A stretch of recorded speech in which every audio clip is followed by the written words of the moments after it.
How to recover deleted messages in WhatsApp without backup.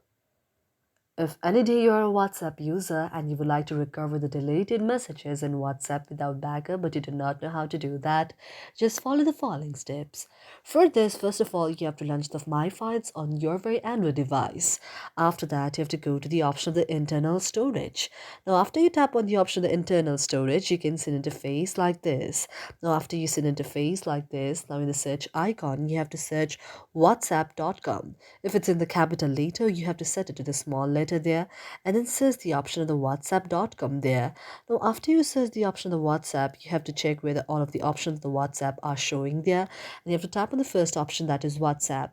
And here you have seen an interface like this. Now you have to go to the option of backup. And after you go to the option of backup, now here are various kind of option where you can see the various kind of chat settings, the commerce backup, the stickers backup, the wallpapers backup, and the various kind of backup that you would like to know.